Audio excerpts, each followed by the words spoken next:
Chapter 7. In that bizarre room in New Orleans, from which the old black servant had instinctively fled, the odd voice of Swami Chandrapatra grew hoarser still. "Gentlemen," he continued, "I will not ask you to believe these things until I have shown you special proof. Accept it, then, as a myth. When I tell you of the thousands of light years, thousands of years of time, and uncounted billions of miles that Randolph Carter hurtled through space as a nameless, alien entity in a thin envelope of electron-activated metal. He timed his period of suspended animation with utmost care, planning to have it end only a few years before the time of landing on the Earth in or near 1928. He will never forget that awakening. Remember, gentlemen, that before that eon-long sweep he had lived consciously for tens of terrestrial years amidst the alien and horrible wonders of Yadith. There was a hideous gnawing of cold, a cessation of menacing dreams, and a glance through the eye-plates of the envelope. Stars, clusters, nebulae on every hand, and at last their outlines bore some kinship to the constellations of Earth that he knew. Some day his descent into the solar system may be told. He saw Kainoth and Yuggoth on the rim, passed close to Neptune, and glimpsed the hellish white fungi that spot it, learned an untellable secret from the close-glimpsed mists of Jupiter, and saw the horror on one of the satellites, and gazed at the cyclopean ruins that sprawl over Mars' ruddy disk. When the Earth drew near, he saw it as a thin crescent which swelled alarmingly in size. He slackened speed, though his sensations of homecoming made him wish to lose not a moment. I will not try to tell you of those sensations as I learned them from Carter. Well, toward the last, Carter hovered about in the Earth's upper air, waiting till daylight came over the Western Hemisphere. He wanted to land where he had left, near the snake den in the hills behind Arkham. If any of you have been away from home long, and I know one of you has, I leave it to you how the sight of New England's rolling hills and great elms and gnarled orchards and ancient stone walls must have affected him. He came down at dawn in the lower meadow of the old Carter place, and was thankful for the silence and solitude.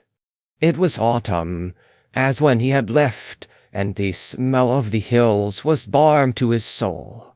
He managed to drag the metal envelope up the slope of the timber lot into the snake den, though it would not go through the weed-choked fissure to the inner cave. It was there also that he covered his alien body with the human clothing and waxen mask which would be necessary. He kept the envelope here for over a year, till certain circumstances made a new hiding-place necessary. He walked to Arkham, incidentally practicing the management of his body and human posture and against terrestrial gravity, and got his gold changed to money at a bank. He also made some inquiries, posing as a foreigner ignorant of much English, and found that the year was 1930, only 2 years after the goal he had aimed at. Of course, his position was horrible. Unable to assert his identity, forced to live on guard every moment, with certain difficulties regarding food, and with a need to conserve the alien drug which kept his said cobra facet dormant, he felt that he must act as quickly as possible. Going to Boston and taking a room in the decaying West End, where he could live cheaply and inconspicuously, he at once established inquiries concerning Randolph Carter's estate and effects. It was then that he learned how anxious Mr. Aspinwall, here, was to have the estate divided, and how valiantly Mr. de Marigny and Mr. Phillips strove to keep it intact. The Hindu bowed, though no expression crossed his dark, tranquil, and thickly bearded face. Indirectly, he continued, Carter secured a good copy of the missing parchment and began working on its deciphering. I am glad to say that I was able to help in all this, for he appealed to me quite early, and to me came in touch with other mystics throughout the world. I went to live with him in Boston, a wretched place in Chambers Street. As for the parchment, I am pleased to help Mr. de Marigny in his perplexity. To him let me say that the language of those hieroglyphics is not Narkal, but Arlaian, which was brought to earth by the spawn of Cthulhu countless ages ago. It is, of course, the translation. There was an Hyperborean original millions of years earlier in the primal tongue of Xatho. There was more to decipher than Carter had looked for, but at no time did he give up hope. Early this year he made great strides through a book he imported from Nepal, and there is no question but that he will win before long.